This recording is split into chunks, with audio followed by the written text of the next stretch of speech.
Look for the chat box on the side or bottom of the video player. This is where you can type your message. Click inside the chat box and use your keyboard to type out what you want to say. You can type words, use emojis, or even ask questions. Once you've typed your message, press the Enter key on your keyboard or click the Send button. Your comment will then appear in the chat for everyone watching the live stream to see.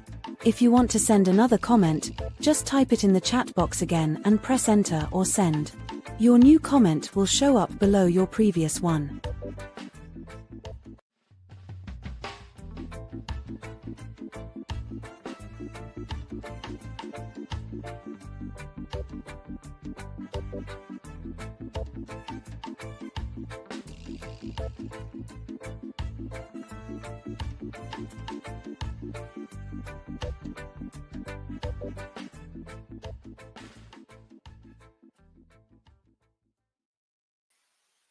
Good day. So a post-mortem examination conducted on the body of 9-year-old Kelsey Ferragon has found that she died by strangulation. The examination also reportedly found that the child was raped and hair strands from her alleged killer, Giovanni Ellis, were found on her body.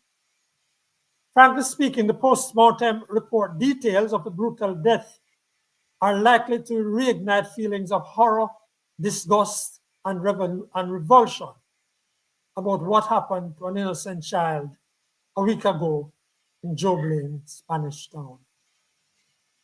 Frankly speaking, it was one more of those horrible incidents that shocked the nation, drew condemnation from many quarters, and simultaneously led to hand-wringing as well as calls for vengeance. And there were many Jamaicans who just wanted to find ways to better protect our children. Good day. This is the 167th episode of the Frankly Speaking Jamaica Podcast. Desmond Richards and Winnie Anderson-Brown are scheduled to be with us today. Our special guest is children's advocate, Diahann Gordon Harrison. Frankly speaking, the Office of the Children's Advocate is one of those parts of the social and legal architecture of Jamaica to protect children in this country. What is the issue really, though, about laws and the protection of children? Or is there something really seriously rotten at the core of society or in our relations one with the other? Some people have even raised the sex offenders registry, as the OCA has done. Is that really a part of the problem even? Later in the program, we will speak about the National Water Commission's decision to stop sharing water quality reports with the KCMC, and also the decision of the Supreme Court that the multiple states of public emergency imposed between January 2018 and February 2023 were unconstitutional and void. We remind you to subscribe to the channel and share the podcast with your friends and relatives. We welcome your questions and comments during and after the show, as shown at the head of the podcast. We'll be welcoming Mrs. Gordon, we hope, in a very short while. Not sure she's with us yet. Oh, yes, she is. Welcome, Mrs. Gordon Harrison. Thank you so much for having me. Good to be on the panel. Hello, Mrs. Anderson. Beautiful. Thank you. Hello. Please tell us what about your office and what's the core of the work of the Office of the Children's Advocate. All right. So first of all, good afternoon again to you and all your listeners to this very insightful and important program. So in brief, the Office of the Children's Advocate is a commission of the Jamaican Parliament that was established under the Child Care and Protection Act to ensure that the rights of children are protected, and perhaps very importantly, that there is a mechanism in place to enforce the protection of those rights. And so what that means is that if anyone violates the right of a child or compromises a child's best interests, there is a legal framework that allows us to hold that person accountable.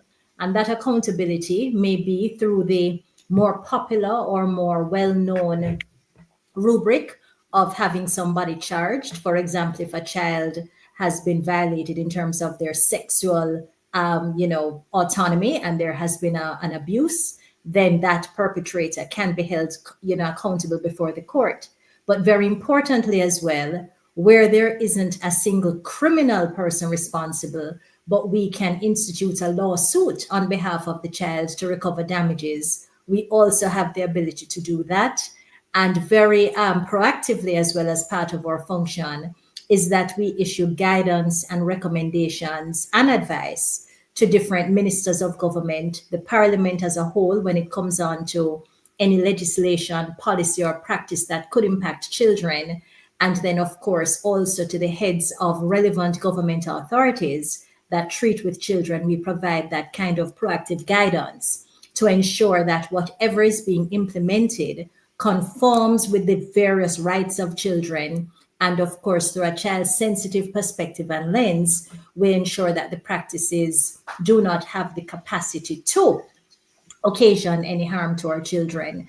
We also have a public education role, which is really carried out by interacting directly with children so they know what their rights are and the corresponding responsibilities to those rights. And of course, very particularly as well, we target persons who provide guidance and care to children. So that could be parents, it could be teachers, and any other caregiver, so that they know what the rights are and what not to do, in terms of ensuring that they're providing the best supervision and guidance for those children. And we advise members of the public as well. So essentially, we are an entity that provides legal redress and access and support for children. We do investigations when cases are reported, and we have a proactive responsibility, which we carry out by doing routine inspections. Some of these are announced and some of them are unannounced, because we want to ensure that different institutions and services that cater to children are complying with certain minimum standards that will ensure that children can access the best care. And so in a nutshell, that is the role of the Office of the Children's Advocate. Wow, it's big. But let me just ask you, in the context of Miss Peregrine, that are you involved in that fundamental right, the protection of the right to life, the protection of the right to life of a child? Absolutely. So when it comes on to any right at all that a child has, we have a responsibility to be involved in whatever way is appropriate. So if, for example, we recognize that there is a particular threat that could compromise the child's right to life because the child is being put in harm's way, or specific things are done to expose the child to situations that could negatively impact the right to life, then we can intervene at the front end by seeking to have that threatening action cease. And that could be going to court to get an injunction. It could be speaking to the head of a relevant authority to disrupt a particular practice, or it could be making agitation for the particular parent or caregiver who is so exposing the child to be placed before the court for the action to be disrupted. Not so much so, in a punitive way, but to see if the child can be removed from the environment that is putting risk towards the child. At the back in a case like Miss Young's Ferrigan now, yes. Do you have any role? Did you have any role in this? Or is it just a watching brief? All right. Well, in this particular instance, the worst has happened. And so this is what is going on too, because this now would not be a proactive intervention, because regrettably, Kelsey has passed. And so in these circumstances, what we would be doing is, particularly because she had a 5-year-old sibling and her 16-year-old who discovered her body, her 16-year-old brother is also a child under the law, because of course our jurisdiction goes up to 18 years. We would be intervening with the family to see what support we can give to those 2 surviving children who are in the family. Also, there was a visit to the St. John's Primary School where Kelsey was a student. And you would imagine that the secondary trauma that those students who were her friends and even just schoolmates who may not have interacted with her directly may also be very much affected because of the trauma that this terrible situation has unleashed within that community. So we provide that kind of support, and then of course any kind of administrative minimal financial support that we're able to give to assist with a decent kind of send off for Kelsey would be considered. In cases though not so much on all fours with Kelsey, where death has arisen and so the child's right to life has been compromised, we have in the past had an individual who is identifiable whom we can institute legal proceedings against. And I raised, just by way of example, a motor vehicle accident where a bus driver was driving particularly recklessly. And as a result of that, there was a collision and a youngster died. And we were able to institute proceedings against the bus driver and the owner of the vehicle for having, breached the duty of care that was owed to all passengers, and then, of course, resulted in the child's death. So there are some instances, depending on the circumstances of the case, where we can take that sort of action. In this instance, it wouldn't apply because I'm sure you would have heard, like the rest of Jamaica, that the primary suspect is no longer in the land of the living. And so that would not apply here. But it just depends on the complexion of the case, the particular circumstances that would dictate how we seek to redress or seek redress for the compromising of the child's right to life. I want to ask a question and I'd make a comment here. Mrs. Gordon Harrison. Harrison? I got it right. Yes, I stopped at Harris. When you talk about the children at that school, I want to share that it's not only those children that have been seriously affected. All the children who have heard and the adults across the island. Even today, we were talking about it with our children. So is there any way that your reach can be further away, not just at the location where things happen, but right across where children are affected, those who watch the news, those who have seen pictures on social media, those children are traumatized as well. So is there any way to reach them? I would like to add to that by saying that based on the data released last week, that over 2,000 students, children have been molested. The question is, Mrs. Harrison, your organization, is it prepared with resources to address the issues facing Jamaican children? Right. So I think resources are always, a concern, because the scope of the need is always going to be greater than any one institution. So I'd like to start there with a very practical response. So yes, we have some resources, but our resources are not infinite. What we do, however, is create effective strategies through which to see if we can maximize our reach and ensure that as many children as possible are being served. Where our immediate resources can't stretch, then of course there is a very active partnership that we have with a number of stakeholders who can augment the services that we provide directly. In relation to reaching children farther afield, again, we can't be in every single community every day. We can't speak to every child face to face every day. And so one of the ways that we have sought to expand that reach is through digital means and through other remote avenues. For example, if you visit the Office of the Children's Advocate's social media pages, we are extremely active and we're very responsive to the national crisis.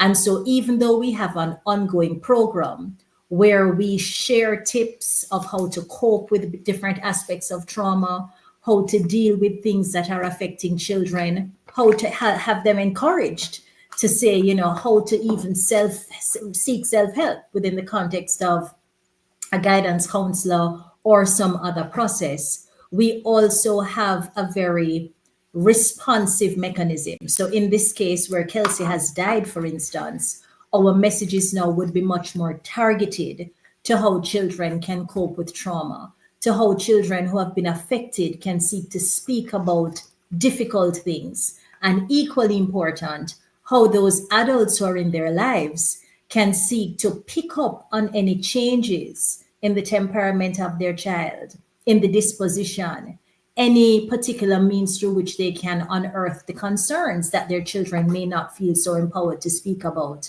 so that we are providing that kind of guiding hand.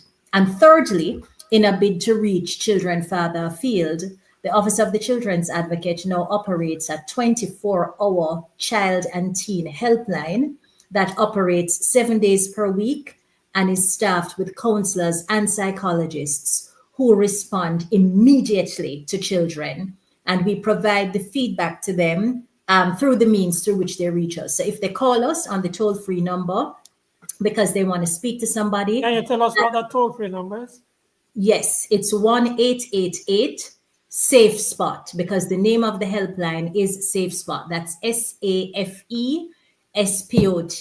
And if they call that number, they are immediately linked to a counselor or psychologist. There is no operator, no secretary. Once they call that number, they're answered by a psychologist. We also provide this. But No, go ahead. Mrs. Harrison, I'm sorry. Yes. Mrs. Harrison.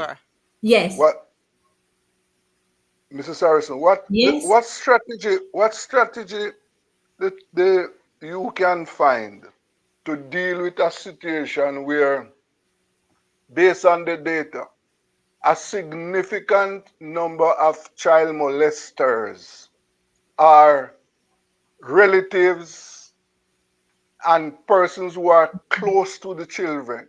So in cases, father-in-law, brothers, sisters, cousins, they are the main molesters. What strategy is there to address that?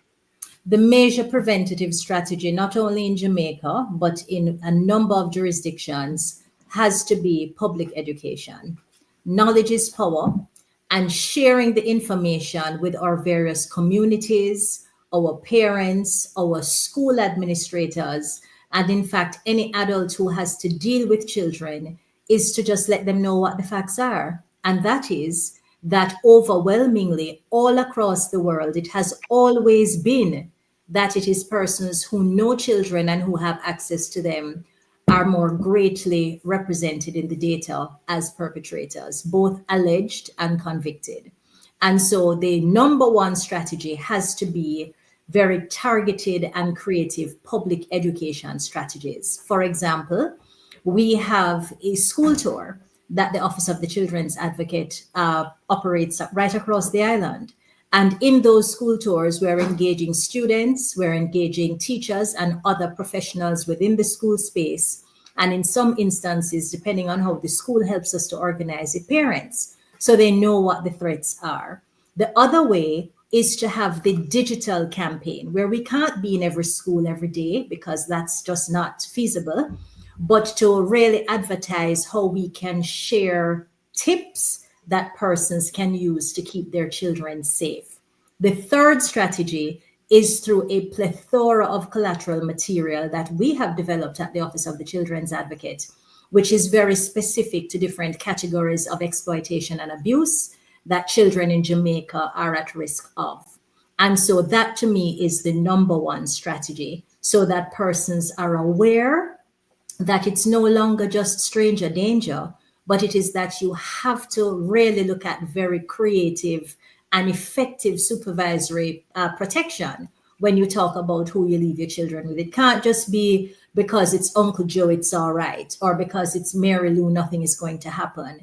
It is really looking very seriously at all the adults who have immediate access to your children. It's also looking at their commute to and from school. Who are you entrusting them with or to? And it is also very importantly about teaching parents and other caregivers to help children find their voice, so that if something happens that is untoward, they are empowered to disclose that to a trusted adult so that the situation can be really explored before it gets too far down the wicket. Before you go any further, sorry, I am interrupting because of the number, a part of the problem that we have in Jamaica. Now, we don't have the number to call. 1-888 safe spot does not give everyone the number. You need to say what all the numbers are. Okay, I can do that for you if you give me a moment. Yes, and that is important to share. Right, and I was also interrupted with a question because I was going to give the other channels through which to reach Safe Spot, which I think is very important because children actually told us what they needed if they were going to actually use the line. And it's not the toll-free number, I'll tell you that. So in any event, it is 1-888 Safe Spot, which translates to 1-888 7233 776. So that's 1-888 723 3776. We're going to try to put it on the screen a little later before the program. Yes, it is here. And I interrupt with that. Can I just finish with the other medium, just please? a number. I'm just saying why. Because it is important. Because it happens all the time in Jamaica. You notice it's another step to go from letters to numbers. And that poses a problem for a number of persons, and a number of things are done that way. So I want to make that clear. I am done. All right, thank you so much. The other channels through which to reach Safe Spot and the overwhelming way that children actually communicate now is through text. As you know, it's a texting nation. They don't necessarily call. And so they send us direct messages through Instagram or through, Snapchat, right? And our Instagram handle is at SafeSpotJA.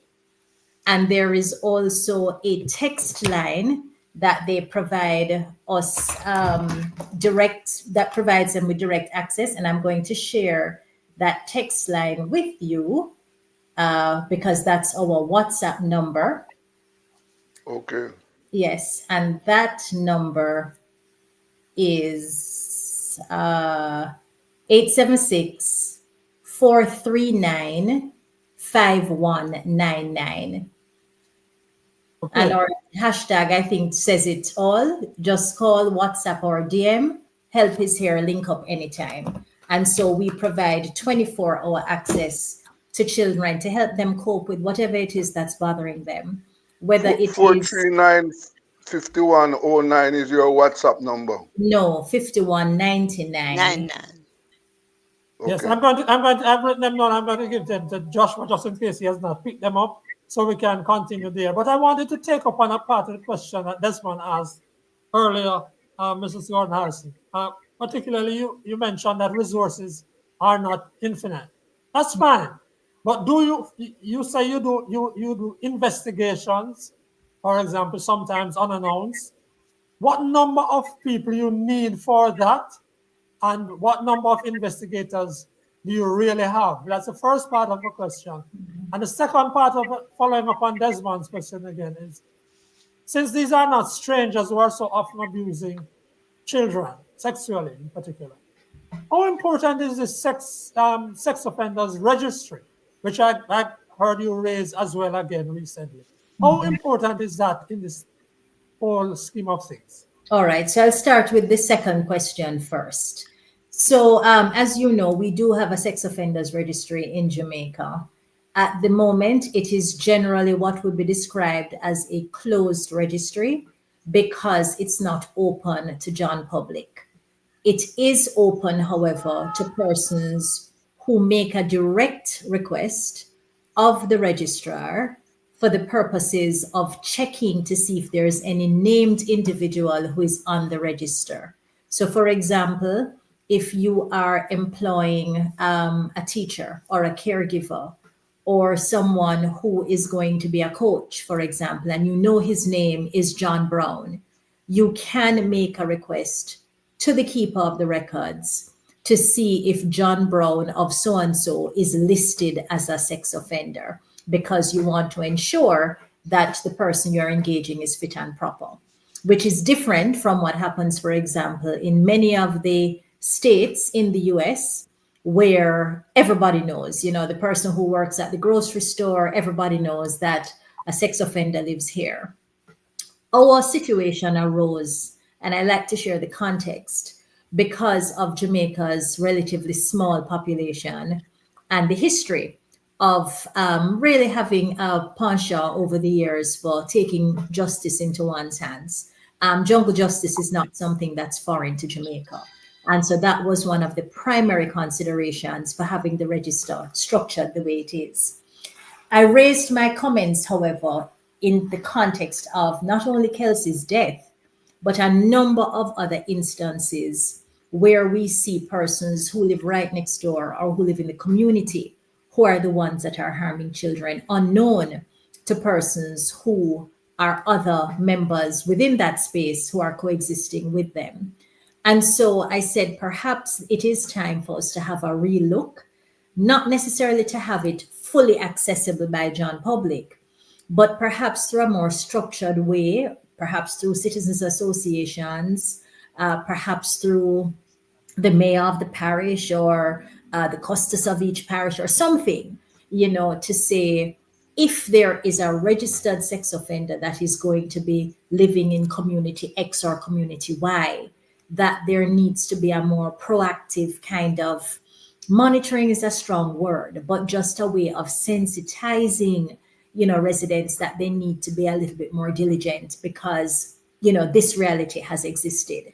But I think it's something that requires a lot of discussion and Mrs. a lot Harrison, from different perspectives. Mrs. Harrison, you know something? It might be necessary to make that information available, to everybody, because the offender,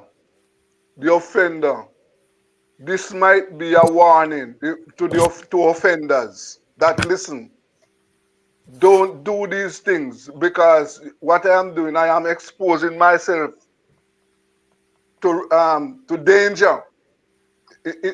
In other words, what I'm saying, it might be something that will put fear in sex of those who sexually molest children. Yes, that is one perspective. But as I say, there are many perspectives that I believe would have to be discussed and assessed within the context of just how Jamaica operates in a very, practical way. So, I mean, that you have expressed is a very popular sentiment and it has value. And I think that there are other sentiments that may not be on all fours with what you have expressed that we would also have to consider within the context of the size of our population and, just the reality that sometimes persons may be, it means then that this would be, we'd have to weigh in the balance with when we speak about rehabilitation and all these other things. Is it that we're saying no, that, once a man has gone a particular way, he can never ever be rehabilitated, which, again, is a countervailing view that I think would have to be put into the mix. So I think we need to have all the varying views contend, and then we distill what has to be an effective strategy within our particular context. Your investigators, you were going to talk to us about the numbers. Yes. So currently we have 9 investigators, which has certainly demonstrated a growth. 9 for the whole island. Yes, 9 for the whole island. Oh. And it has, certainly been an increase, because I can tell you the numbers were even more modest before.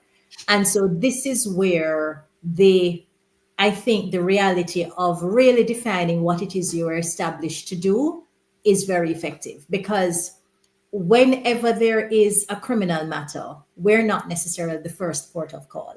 We have a very effective and capable constabulary force and a specialized unit known as CISOCA, the Center for the Investigation of Sexual Offenses and Child Abuse, that actually does those reports and investigations mainstream.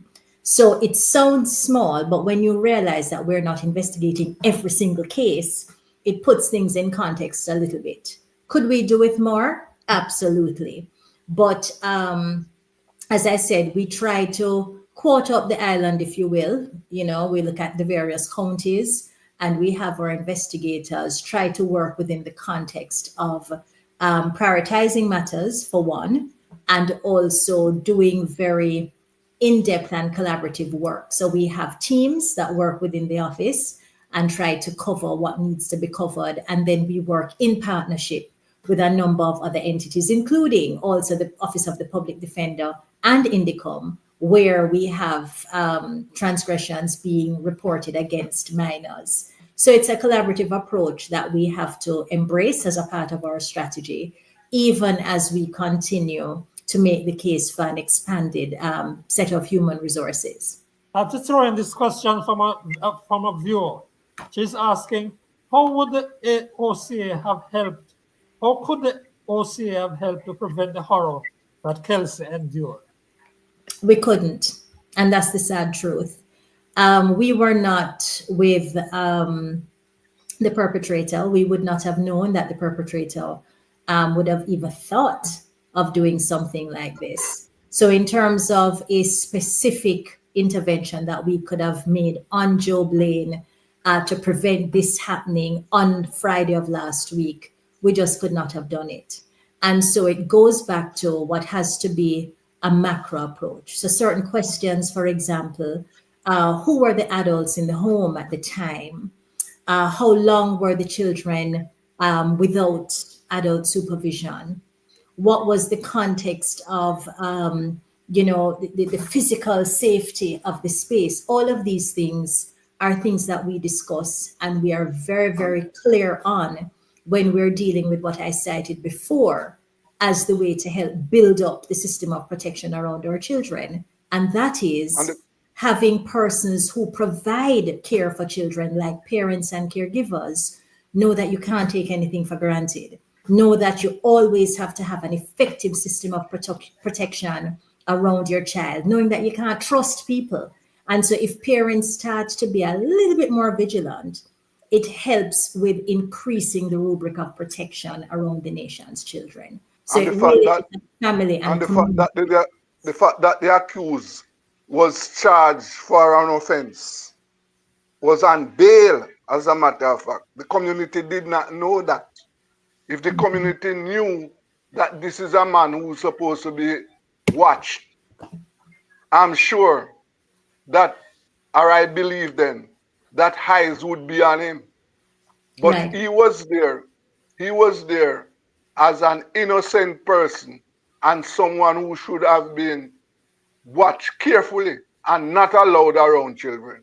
Mm-hmm. Yes, you realize though that the sex offenders registry would not have cured that mischief, because you only get registered as a sex offender after you have gone through a trial and you have been found guilty and convicted for the offense. So a mere charge, though it is serious, is not enough to get you registered on the sex offender registry. But it was said that this man had been convicted prior. I don't know of that. I know that what I understand is that he was charged for a sexual offense and he was granted bail by the court. That's correct. So this instance with Kelsey occurred the way all the sex registry is operating now, it is protecting sex people who sexually molest children. And it is my view, and I'm sure that a lot of people share this view, that those who molest children sexually should not be protected. They should be exposed. And even after they have served their time, Desmond, they have been convicted, sentenced. You don't do that. You don't treat murderers that way. You have a register for murderers. You have a register for a lot of scammers. You have a register for people who beat up people. You have registers for that? No, we don't have a registry for that. But one of the things that I want you to note, that what you are doing, you are compromising the future, the life of children. Children, when you sexually molest a child, it is different from when you sexually molest an adult. Children are our future, and therefore we must do whatever is possible to protect the future. Remember, one of the things that we are facing right now, I don't hear the leaders talking about that, and this is a Caribbean situation. The young men in the Caribbean, all over the Caribbean, they are wasting, They are the ones who are driving the crime in the Caribbean. And remember, the natural cycle that we have is the young must replace the old. When the young men when we destroy the lives of our children, it's something we are really impacting negatively the future of our nation. It must stop. Well, this is timely for after Desmond. Someone is saying, Marva Hewitt, welcome Marva. She's saying, I also share your view, Desmond. So you have someone cheering you on, Desmond, saying yes. Okay. Mrs. Gordon Harrison, I needed to ask about how you respond, whether it is your office or the office, and Joshua has kindly put up the numbers on the screen there. Yes. Hope they're right. Mrs. Gordon Harrison can tell us that they're right. Is it your office or is that the office of the? Sorry, I didn't hear that. You broke. Sorry. I didn't. Yeah, I was just asking. Is it your office I'm not or the hearing office the of the question. CPFSA that deals with, for example, see children on the street? For example, I've seen this in the town of Ocho-Rios. Children on the street with their mother. The mother is there, and two children are with her. She's really begging, or maybe she's even trying to sell. Whose office? Who deals with that, and how is that dealt with when in the office? All right. Right. So at face value, those children would be seen to be children who may be in need of care and protection, which means there needs to be an assessment of what's happening in terms of the ability of the parents to take care of them on a day-to-day basis. And so the CPFSA is the agency that deals with those care and protection applications, simply because if there is an assessment that is done and it is found that the parents are not able to care for the children, or the children are in danger, so to speak, social danger that is, and no meals aren't being provided on a regular basis, or they're not going to school, etc., then the CPFSA can place those matters before the court for another relative to step in to take care of the children, or if there is no such other relative or familiar person, then the CPFSA, which primarily runs children's homes and places of safety, will place the child in that kind of facility so that the care and the going to school and the meals and all of that can come on stream. So it is really something for, in terms of on-the-ground intervention, the CPFSA. Where we see quite a few of those across the country, and it doesn't seem much is being done about it at all. Yeah, it continues to be a problem. Sometimes you will see some of the same faces disappear for a bit, and then they're replaced by other faces. And then sometimes there's a little hiatus, and the same faces that disappeared reappear. So it is a consistent challenge, and one that requires ongoing assessment and intervention. I know in the past there have been instances where the police have to be a part of the intervention, because sometimes it is not a willing kind of engagement that takes place. And so there's a resistance sometimes that comes to play. But that is an ongoing challenge, and one that we have to look at, because what is also true is that it's not every child who is on the road with mommy and daddy, or with mommy alone, who is perhaps in danger. Sometimes when you do the intervention and you speak to them, they have actually come from school, but mommy sells afternoon star and there's nobody at home to stay with the child. So instead of having the child at home alone, where anything can happen, as we have seen, the child is on the street sitting down on a bucket while mommy is at the stoplight selling newspapers, waiting for them to go home. So, as I say, prima facie, at face value, it seems as if this is the case, but every case really has to be looked at and an assessment made to determine what is really happening and what is the intervention that is required. All right, we're coming to the end of this section. So before my colleagues jump in and ask their final question, I just wanted to ask you, what is your sense of, is the treatment of children in Jamaica, generally, the treatment of children in Jamaica, getting better over this period since you have been head of the Children's Advocates Office? I think there have been improvements and there have also been disappointments.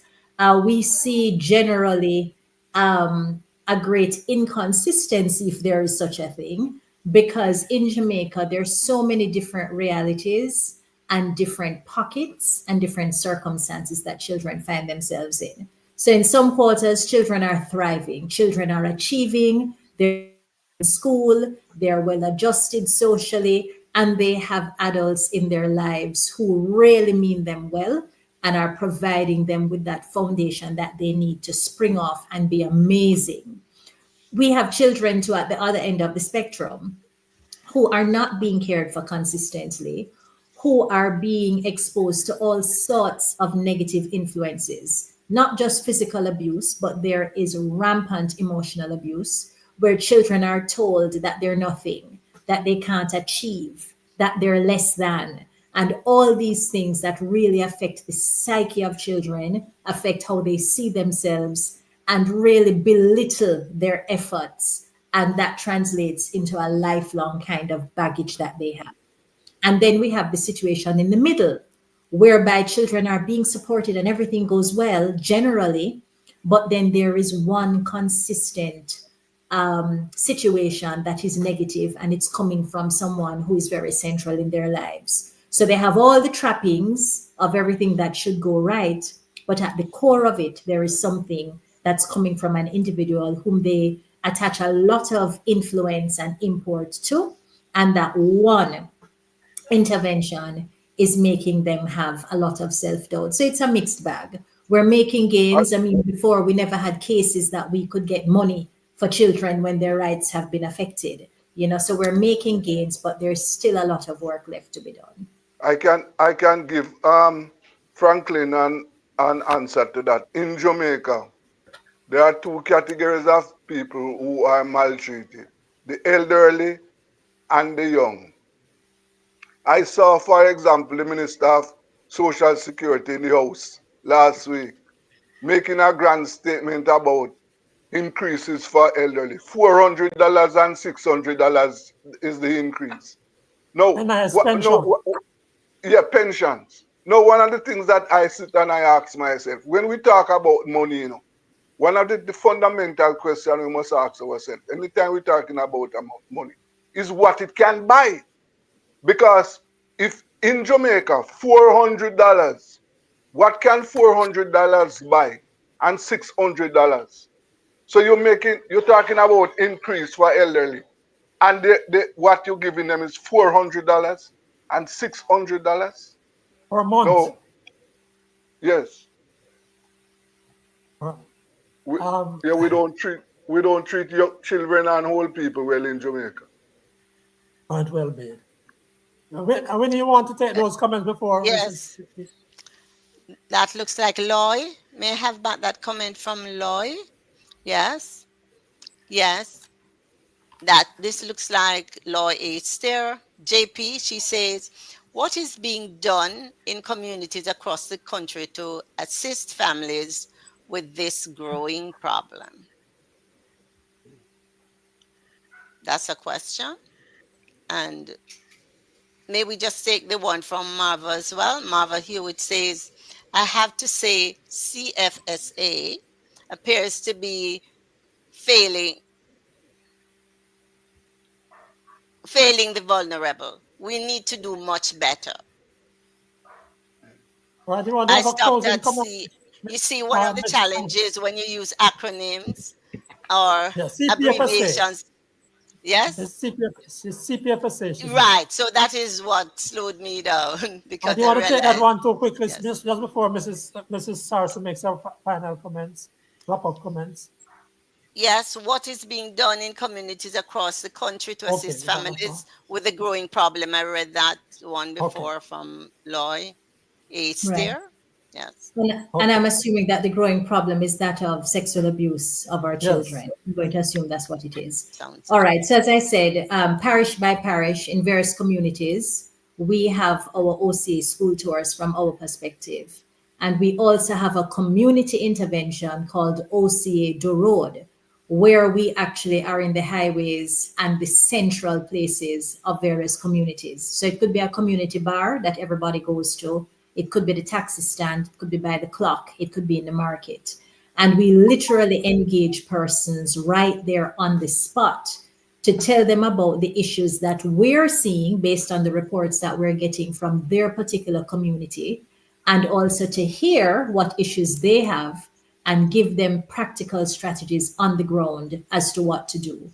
As I said, we have also developed a number of, I wouldn't even call it a brochure, but little information packs that deal with specific issues. One that comes to mind is one entitled How to Prevent Your Child from Being Sexually Abused.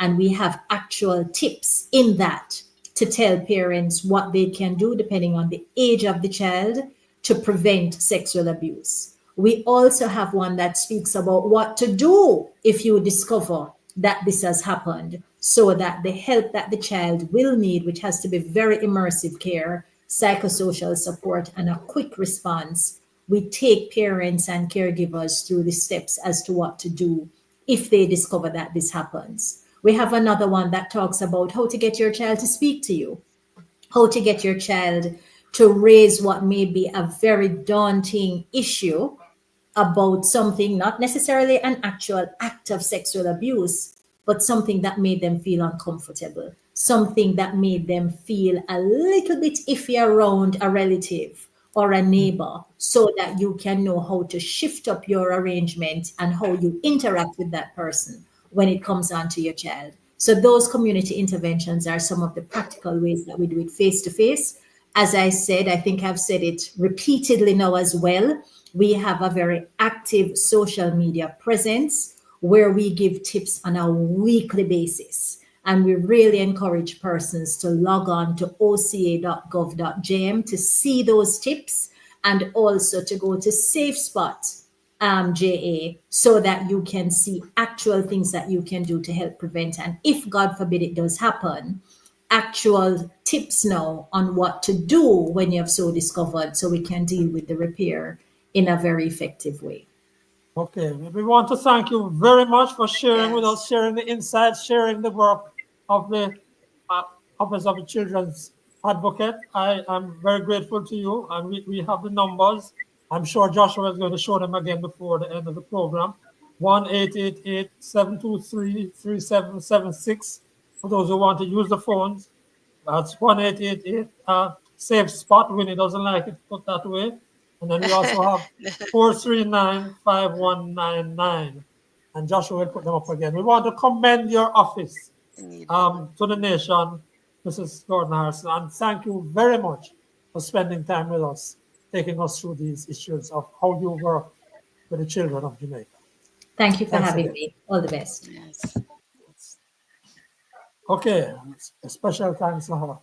Now, Desmond has some issues that the National Water Commission, NWC, has taken a decision which has met with the approval of the minister responsible for water, Matthew Samuda, that it will no longer share reports of water quality with the Kingston and St. Andrew Municipal Corporation. Desmond has some issues with that. Over to you, Desmond. Well, first of all, I find it unacceptable for the state agency responsible for water to deny sharing information about water quality with the elected representatives of the people. One of the things that we must remember, the councillors at the corporation, the municipality, they were elected by the people of the corporate area to serve their interests. And what I do recall is that the council, in doing that, they raised issues based on a report that the Water Commission submitted to the council, in which there were problems with the water quality, right? And all the council did was to raise the matter with the public, share the matter with the public, to let them know that there were some problems with the water, right? Just like in St. Anne, there are some problems with the water at the Duns River Falls, the water quality there, right? I don't know if this has been shared with the public of St. Anne and the people who use Duns River. So therefore, I find it, as I said, unacceptable for the state, the Water Commission, to deny presenting that sharing that information with the councillors at the KCC. Totally unacceptable. And the minister says that the NWC's reputation has been damaged by the way the data was handled by the council. Well, listen, I don't know what he means by that, because if the information was made public, then it means that a global audience had access to the information. What I think the commission should do, the commission should tell the public what it has done to remedy the problem. It's not the council has found the problem, it's the Water Commission found the problem. So instead of talking about reputation, tell the public what has been done to improve the water quality, the quality of the water that it is serving, distributing to the people. That is what I think is important. All right. Last week, we introduced our segment, Old Time Sinting, but we just did not get there because of the issues we had already discussed. Franklin, before you go on to that, yes, I must also comment on the unconstitutional state of emergencies. Okay. Right? Yeah. You viewers and listeners, I hope have seen that the court has ruled that those SOEs declared by the government were unconstitutional.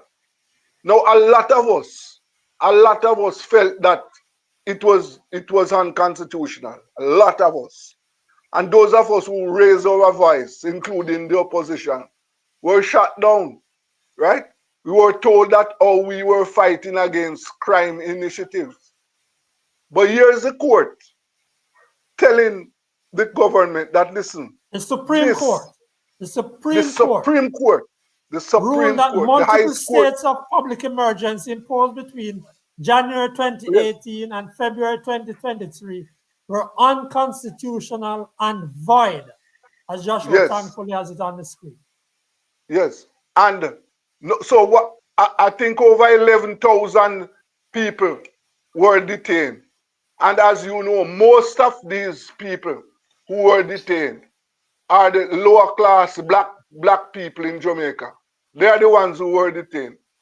4,000 charges were laid against 4,000. I don't know what is the result of those charges.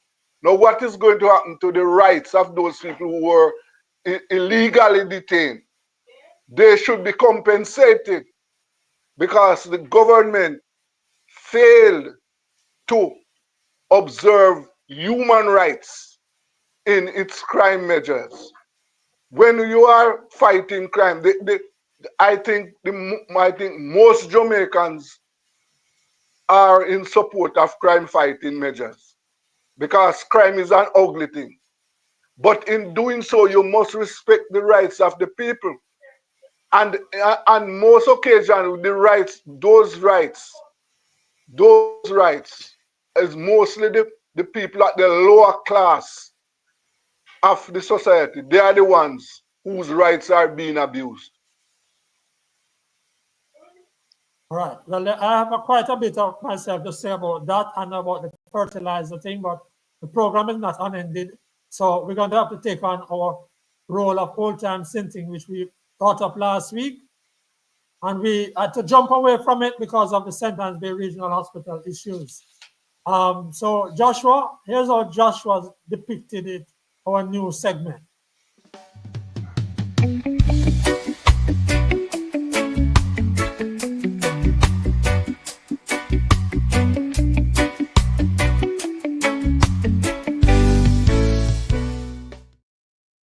Thank you. So Winnie, you were going to tell us about, in the context of all of that we have been talking about, old-time mothers.